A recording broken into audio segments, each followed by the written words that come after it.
लायो आरोना बेबायदि अन्नानै नोंथांमोना नाम्बारखौ मोनदों ससियेल मिडियायाव आंनिखौ नाथाय बेबायदि बेमारिनि नाम्बार मोनदों होननानै बेबायदि फाल्तु खालामहरनो नाङा आंहाबो हेडेक जायो टेनसन जायो बेमारिजोंनो भुगिनांनाय खुलुमबाय बयनिसिमबो गिबियावनो आंनि गाहाम हामलायनायखौ बयनिसिमबो जासिहरग्रोनाय जाबाय आंनि मुङा मिस रिमिना ब्रह्म आङो मोनसे बेरामावहाय गोग्लैनानै दंमोन नोंथांमोना ससियेल मिडियायाव नुदों जानांगौ आहा किडनीनि प्रब्लेमावहाय गोलैनानै दंमोन जेरावहाय आंखौ जीएमसी आवहाय फाहामथायनि थाखाय फरवार्ड खालामनाय जादोंमोन आंनि बेमारानो जादोंमोन किडनी प्रब्लेम जायखौ बुङो नेफ्रटिक सिन्ड्रम जेरावहाय ब्लाड फिल्ट्रेशन खालामनायावहाय प्रब्लेम जादों इउरिनजों गोबां प्रटिन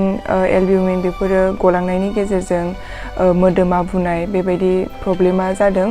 जेरावहाय आंखौ जीएमसी आवहाय फरवार्ड खालामनाय जादोंमोन आरो बेयाव लांनाय समाव आइमोना गामिनिफ्राय ग्रुपनिफ्राय दाहा लांनानैसो लांनाय जाखादोंमोन आरो बेवहाय रिपर्ट मोननो थाखाय 15 डेज नेनांगौ जायो दा 15 डेजखौथ' जोङो नेबाथ' जोंहा बेमारिया गोग्लैसिनगोन नालाय बेनिखायनो डक्टरा साजेस्ट खालामदोंमोन बाहेराव फार्मासि प्राइभेटाव खालामोबा रिपर्टखौ साननैनि उनाव मोनगोन बेबायदि आरो बेनिखायनो जोङो दा बाहेरावथ' गोबां फैसा लायो हिसाबै उपाय गैयैयाव आङो बे मोनसे रिल्सखौ बानायनानै अनसुंथाइ बिनाय बेखौ खालामनाय जादोंमोन बियो दसे समनि गेजेरावनो रेसपन्सखौ मोनदोंमोन आङो दा बेखौ लानानैनो आङो आपडेट होनो सानदों आंखौ गोबां सुबुंफोरा हेफाजाब खालामहरदों खबर लाहरदों बेनि थाखाय आङो रायजो राजा गासैनिसिमबो आङो आंनि गोसो गोरबोनिफ्राय जोबोद गोजोननाय आरो साबायखरखौ बावहरो बेयावनो इनक्लुड खालामनो सानो जोंहा बिटिआर सरकार बिथांमोना आंखौ खबर लाबाय थादों आंखौ हेल्प खालामदों लोगोसे माखासे एनजिअस आरो माखासे सेल्फ हेल्प ग्रुप आरो माखासे कलेज इउनिभारसिटि गामि बिथांमोना आंखौ जोबोद हेफाजाब होदों लोगोफोर आरो माखासे फोरोंगिरि गोबां बिथांमोनाबो आंखौ खबर लादों हेफाजाब होदों बेनि थाखाय आङो जोबोद साबायखर बावहरो दा आङो 15 डेजनि थाखाय रिलिज लानानै न'आव दंफैथ'यो दा एसे गाहामाव दङ ट्रिटमेन्टआवहाय थांफिननांगौ 15 डेजनि उनावहाय दा आंनि बेमारा बोरै जादोंमोन बेखौ आङो उनावहाय खिन्थाफिननोसै एसे मोजांसिनाव फैयोबा दा मोनसे खोथा शेयार खालामनो सानदों जे आंखौ बयबो खबर लाहरो मानसि नायनो फैयो मोनसे इनसिडेन्ट जादों कि मोनसे आननोन नाम्बारजों आंनावहाय कल फैदों कला फैबाय थादों साननै जाबाय दा बेयो उदालगुरिनि होननानै खोन्थादों मानसिया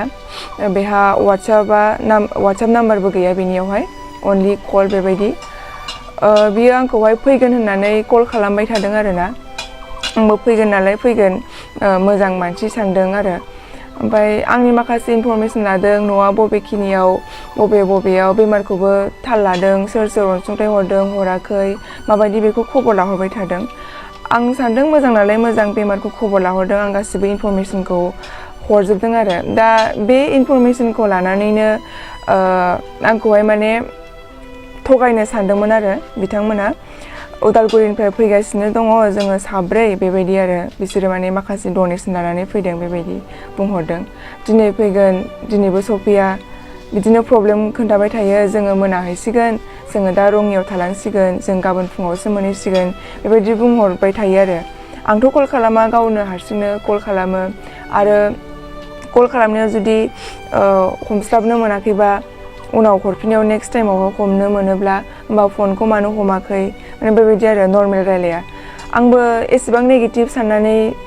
बिदि नेगेटिभैबो रायलायहरा जिहेतु बेमारिखौ खबर लाहरनाय हिसाबै दा